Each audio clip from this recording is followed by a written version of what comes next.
ഞാൻ ഏറ്റവും കൂടുതൽ ബഹളം ഉണ്ടാക്കുന്നത് ഓപ്പോസിറ്റ് ആർട്ടിസ്റ്റ് കറക്റ്റ് ആയില്ലെങ്കിൽ നമ്മൾ ടെൻഷനാവും.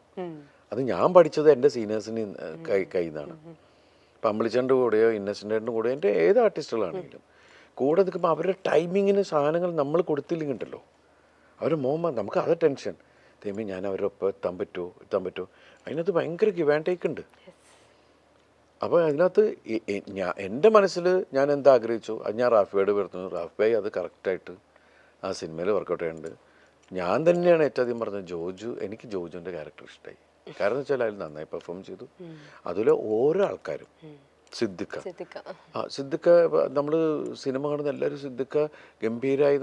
നമുക്കെന്ന് വെച്ചിട്ടുണ്ടെങ്കിൽ സിദ്ദിഖൊക്കെ നമ്മൾ സിനിമയിൽ വരുന്നതിന് മുമ്പ് അവർ ഹീറോ ആയിട്ട് കളിച്ച ആൾക്കാരാ. ഇന്നിപ്പോൾ നമുക്ക് എന്താ പ്രോബ്ലം എന്ന് വെച്ചിട്ടുണ്ടെങ്കിൽ കോമഡി ചെയ്യുന്ന ആളുകളില്ലാത്തൊരവസ്ഥയിലാണ് നിൽക്കുന്നത്. നമ്മൾ ലെജൻസുകളൊക്കെ പോയി.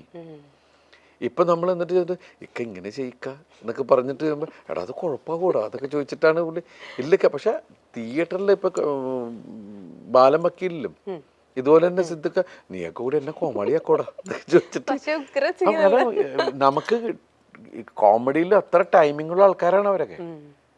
അപ്പം അവരെയൊക്കെ നമ്മൾ ഉപയോഗിക്കുക എന്നുള്ളതുണ്ടല്ലോ. അങ്ങനെ അതിൽ കൊച്ചു വേഷം ചെയ്ത ആൾക്കാർ വരെ നന്നാവുക എന്നുള്ളത് ശരിക്കും പറഞ്ഞാൽ ജോണി എന്നെ വെച്ച് അറിയാമല്ലോ. CID മൂസ തുടങ്ങിയിട്ടുള്ള ഞങ്ങൾ തമ്മിൽ സിനിമ മീൻസ് ഞാൻ അഭിനയിക്കുന്നതിന് മുമ്പും ജോണി സംവിധായകൻ ആകുന്നതിന് മുമ്പുള്ള ബന്ധം ഞങ്ങളൊക്കെ ഈ കോളേജ് ലൈഫ് എന്ന് പറഞ്ഞ പോലെ ഞങ്ങളുടെ ഒരു ലോകമുണ്ട് കോടമ്പക്കത്ത് അസിസ്റ്റന്റ് ഡയറക്ടറായിട്ട് വർക്ക് ചെയ്യുന്ന സമയത്തൊക്കെ ഉള്ളത്. അപ്പോൾ അവിടെ നിന്നുള്ള യാത്രയാണ് ഞങ്ങളുടെയൊക്കെ ജീവിതം. അപ്പോൾ അവരൊക്കെ നേരത്തെ അറിയാം. ജോണി അതിനുശേഷം ആക്സിഡൻ്റലി എന്ന് പറയാൻ പറ്റൂല, കോവിഡ് കാലഘട്ടത്തിൽ വന്ന ഒരു ആക്ടറാണ് ശരിക്കും പറഞ്ഞത്. ഇപ്പോഴാണ് എല്ലാ നല്ല പടം വെച്ചാൽ അവന് കിട്ടിയ എല്ലാം നല്ല വേഷങ്ങളാണ്. അതിന് ടൈം കാരണം നന്നായി കൈകാര്യം ചെയ്യുന്നുണ്ട് ജോണി എല്ലാ വേഷങ്ങളും. നമുക്ക് ധൈര്യമായിട്ട് വിളിച്ചിട്ട് ഞാൻ കണ്ടു കഴിഞ്ഞാൽ വിളിച്ചു പറഞ്ഞു നീ അത് കലക്കിയിട്ടാ എന്ന് പറഞ്ഞിട്ട് നമ്മളെല്ലാം ഇങ്ങനെ എൻജോയ്. എന്ത് നല്ലത് ആര് പെർഫോം ചെയ്യണുണ്ടല്ലോ ഞാൻ നമ്പേഴ്സ് എവിടെയെങ്കിലും തപ്പിയെടുത്തിട്ട് ഞാൻ വിളിച്ച് സംസാരിക്കാറുണ്ട്. കാരണം അത് നമ്മൾ അപ്രിഷ്യേറ്റ് ചെയ്യേണ്ട ഒരു കാര്യമാണ്. നമ്മുടെ കോ ആർട്ടിസ്റ്റുകൾ അതിന് പെർഫോം ചെയ്യുക. അങ്ങനെ ദിലീപേട്ട ഏറ്റവും റീസെൻ്റ് ആയിട്ട് വിളിച്ചിട്ടുള്ളത് ആരായിരിക്കും? ഞാൻ എല്ലാവരും വിളിച്ചപ്പോൾ ഞാൻ ടോവിനെ വിളിച്ചിട്ടുണ്ടായിരുന്നു 2018 കഴിഞ്ഞിട്ട്. അതിൽ ഒരുവിധം ആൾക്കാരെല്ലാം വിളിച്ചിട്ട്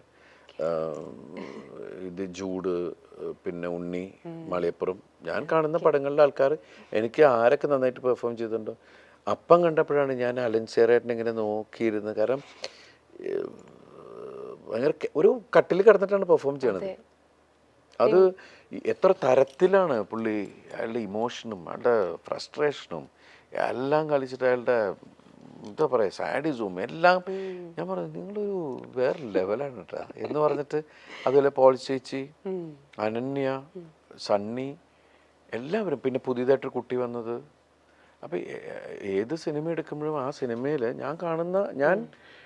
എനിക്ക് രസമായിട്ട് തോന്നിയിട്ടുണ്ടെങ്കിൽ ഞാൻ വിളിച്ച് പറയാറുണ്ട്.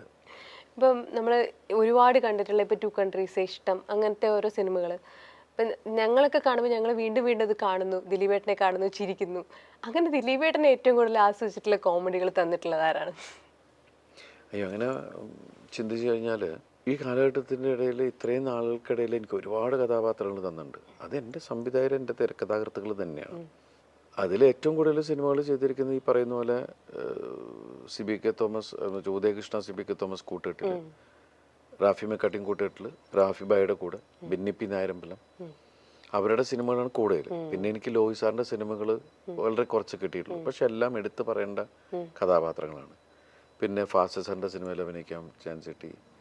പിന്നെ എനിക്ക് തോന്നുന്നത് നമ്മുടെ ലെജൻസായ സംവിധായകരുടെ സിനിമയിലൊക്കെ അഭിനയിക്കാൻ, എനിക്ക് പ്രിയൻ സാറിൻ്റെ സിനിമയിൽ അഭിനയിക്കാൻ George sir, Kamal sir, Sibi sir തുടങ്ങി അന്നത്തെ ടോപ്പ് ശശിയേട്ടൻ എല്ലാ ആൾക്കാരുടെ കൂടെയും എനിക്ക് തോന്നുന്നു അരിയൻ സാറിൻ്റെ പടത്തിൽ മാത്രമേ എനിക്ക് ആ ടോപ്പ് ഡയറക്ടേഴ്സിൻ്റെ ഇതിൽ പോകാൻ പറ്റാത്തുള്ളൂ. ബാക്കി ഒരുവിധം ആൾക്കാരുടെ കൂടെയൊക്കെ എനിക്ക് പോകാൻ പറ്റിയിട്ടുണ്ട്. പിന്നെ എൻ്റെ തിരക്കഥാകൃത്തുക്കൾ അവർ ഒരു പ്ലാറ്റ്ഫോം ഉണ്ടാക്കി തന്നാലേ നമുക്ക് കളിക്കാൻ പറ്റുള്ളൂ. എനിക്ക് വേണ്ടിയിട്ട് ഉള്ള കഥാപാത്രങ്ങൾ അവർ സ്റ്റിച്ച് ചെയ്തിട്ടുണ്ട്. അപ്പം ഞാൻ സിനിമയിൽ വരുന്ന സമയത്ത് എനിക്ക് പൊക്കമില്ല, വണ്ണുമില്ല എന്ന് ഞാൻ ഏതൊക്കെ ഇൻ്റർവ്യൂവിൽ പറഞ്ഞിട്ടുണ്ട്. പക്ഷേ എനിക്കൊരു 6-6 അടി പൊക്കമൊക്കെ ഉണ്ടായിരുന്നെങ്കിൽ തവിടുകൂടി പിന്നെ പണ്ടേ ഇവിടുന്ന് പോയിട്ട്. കാരണം ഞാൻ ചെയ്ത പല വേഷങ്ങളും എനിക്ക് ചെയ്യാൻ പറ്റില്ലായിരുന്നു.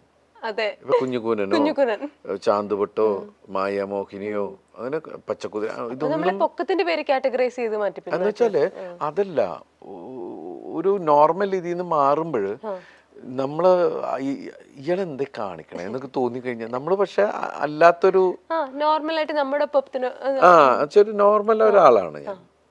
അപ്പൊ ആ ഒരു നമ്മൾ കൺമുമ്പിൽ കാണുന്ന കഥാപാത്രങ്ങളിലൂടെയാണ് നമ്മൾ പോയിക്കൊണ്ടിരിക്കുന്നത്. അപ്പൊ ചില സമയത്ത് ആദ്യമൊക്കെ നമുക്ക് സങ്കടം ഉണ്ടായിരുന്നു, ഒരു 6 അടി കിട്ടിയിരുന്നെങ്കിൽ ഞാൻ കാലക്കേനെ എന്നൊക്കെ വെച്ചത്. ഒരു കാര്യമില്ല എന്നുള്ളത് പിന്നെ മനസ്സിലായി. പക്ഷെ ഒരുപാട് നല്ല കഥാപാത്രങ്ങൾ അത് കാരണം കഥാകൃത്തുക്കൾക്ക് അവർക്ക് ഉണ്ടാക്കാൻ പറ്റി. അത് എനിക്ക് കിട്ടി, ദൈവാനുഗ്രഹം. നമുക്ക് അടുത്തൊരു സെഗ്മെന്റിലേക്ക് കിടക്കാം. 2 ആൾക്കാരുടെ 2 സിനിമകളിലെ 2 പേരുകൾ വീതം പറയും. അപ്പൊ അതിൽ നിന്ന് ദിലീപേട്ടന്റെ ജീവിതത്തിൽ ഉണ്ടായിട്ടുള്ള എന്തെങ്കിലും ഓർമ്മകളോ മാറ്റങ്ങളോ ഒക്കെ പറയാം. ഒരു മിനിറ്റ്, നേരത്തെ ചോദിച്ചത് ഇതില് സരസമായിട്ടുള്ള കഥാപാത്രങ്ങൾ ഏതാന്നൊക്കെ അല്ലേ? ഞാൻ ചെയ്തിട്ടുള്ള 99% കഥാപാത്രങ്ങൾ ഞാൻ എൻജോയ് ചെയ്തിട്ടുള്ളതാണ്. അതുകൊണ്ട് നമ്മൾ ഈ പറയുന്ന പോലെ